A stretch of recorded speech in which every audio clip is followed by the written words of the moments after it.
Well, welcome back to the U.S. Hot Rod Association's Monster Truck Challenge. This action on this program is coming to you from the Colorado State Fairgrounds in Pueblo, Colorado. Now, in the first round, Tough Enough had problems with its remote ignition interrupt system. Since you can't race in the U.S. Hot Rod Association competition without this important safety equipment, we figured it might be a good time to tell you what it's all about. And what better fellow to do that than from the USHRA, Ned Walliser. All right, the remote ignition interrupt, fancy title. What does it mean, Ned? A big name for such a simple device. What it is, it's just a receiver that is mounted onto each and every truck that runs our circuit, and also a transmitter, which is held by the official at the race.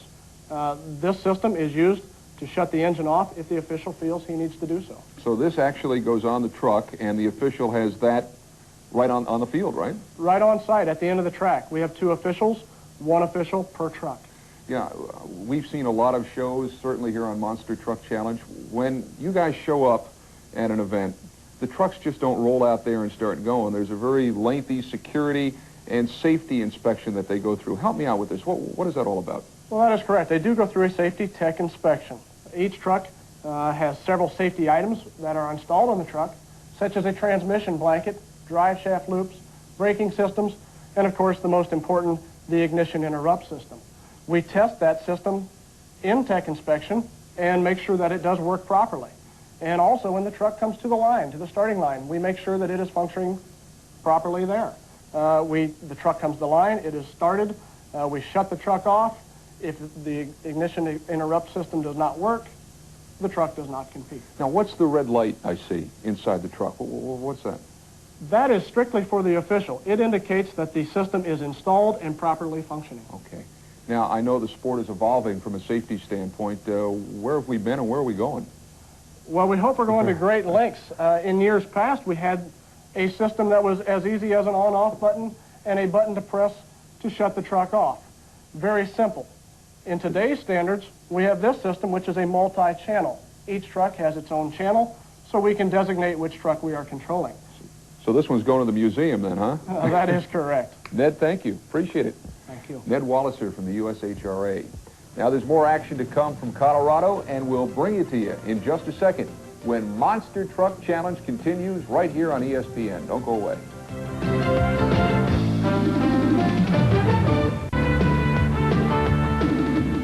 Welcome back, everybody. You know, we love to hear from you. Really, truly, we do. We'd like you to write any questions you may have about technology or anything else about monster truck racing. We'd like you to hear from the experts at the U.S. Hot Rod Association so you can get their answers to your questions. Well, as a matter of fact, just drop us a line at the USHRA Monster Truck Challenge.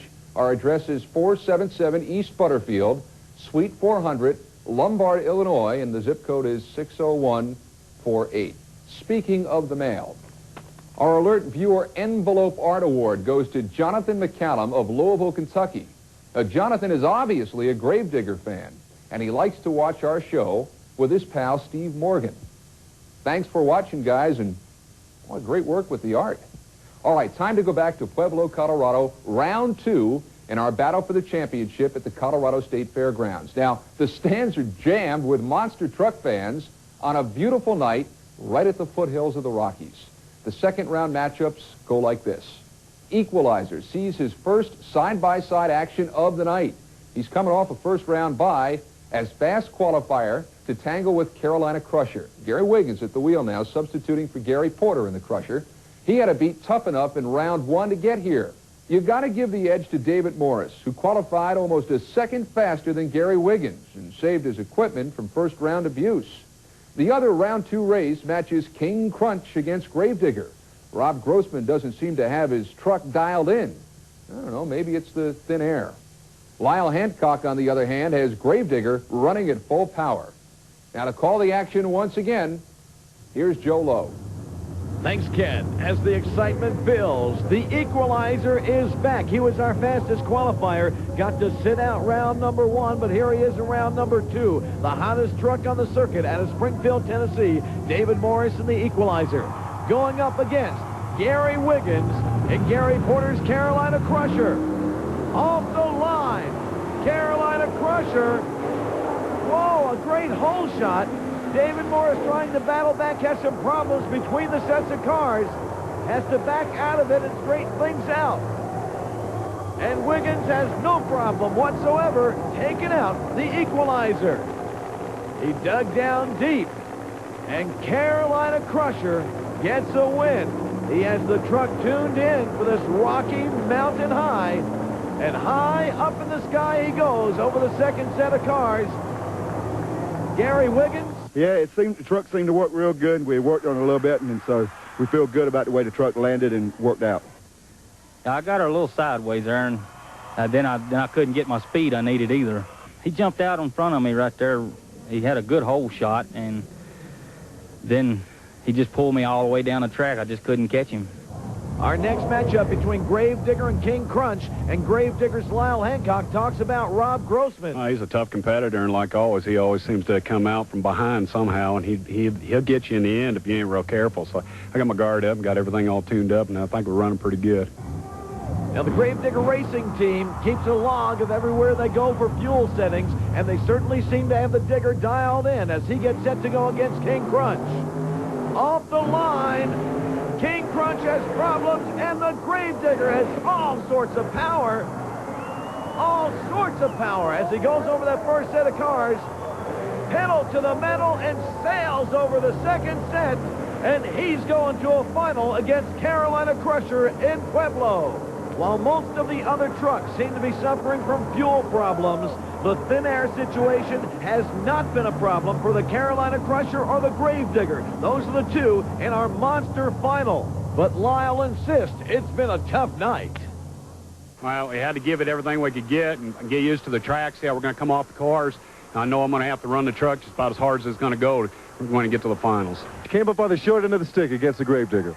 Yeah, unfortunately we did, but he's got his days, and we'll be back.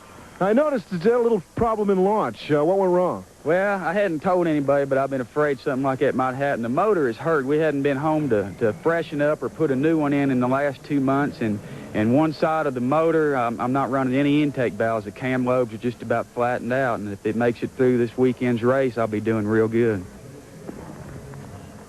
I got to be honest with you. I have never seen Gravedigger run any better than he did on that last race. Lyle Hancock has won both of his races by a mile.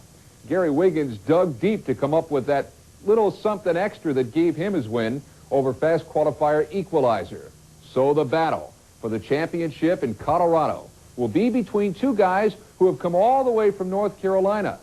But only one of them gets to go back east with the big prize, and we'll find out which one is the lucky one when the USHRA's Monster Truck Challenge continues in just a moment.